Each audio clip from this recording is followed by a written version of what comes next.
আসসালামু আলাইকুম, hello, hi everyone. আজকে আমরা চলে আসছি সেই হচ্ছে জুনদহ বৈশাখী মেলায়। সেই মেলায় হচ্ছে দেখি মোটামুটি দোকানপাটই বেশি। সে মেলায় হচ্ছে তেমন একটা কিছু দেখা যাচ্ছে না, তো আপনাদের সাথে আমি শেয়ার করব এখানে বৈশাখী মেলায় কি কি উঠছে আর কি। তো ওইদিকে দেখা যাচ্ছে নাগরদোলা, ওইদিকে নাগরদোলা থেকে শুরু করে টুকটাক সবকিছুই দেখা যাচ্ছে। দেখেন এইদিকে রকমারি জিনিসপাতি আছে বিভিন্ন কিছু। মানে এর আগে আপনারা দেখছিলেন যে বড় মেলা, এটা হচ্ছে যে একটা ছোট মেলা আর কি। সালাম আলাইকুম মামা, কি অবস্থা, বেচা কিনা কি অবস্থা? খুব একটা বেচা কিনা নেই বাবা, কালকে বলে বেচা কিনা ভালো আছে। ও, কালকে বেচা কিনা ভালো হয়েছে। আপনি কোথা থেকে আসছেন? আমি আসছি হলে গাংনাগরের মেলা। গাংনগরের মেলা থেকে। গাংনগরের মেলা কি আর কয়দিন আছে?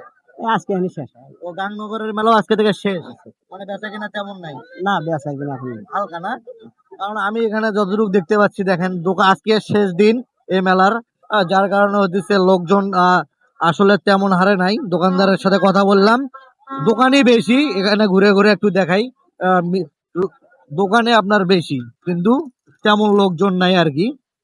তো এই হচ্ছে মেলা, বৈশাখী মেলা চলতেছে। দেখেন কানমুসরি থেকে শুরু করে সবকিছু উঠছে।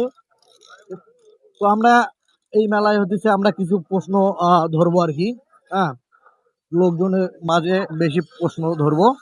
তো ভিডিওটি আপনারা দেখতে থাকুন, চলে যাব আমরা অন্যদিকে।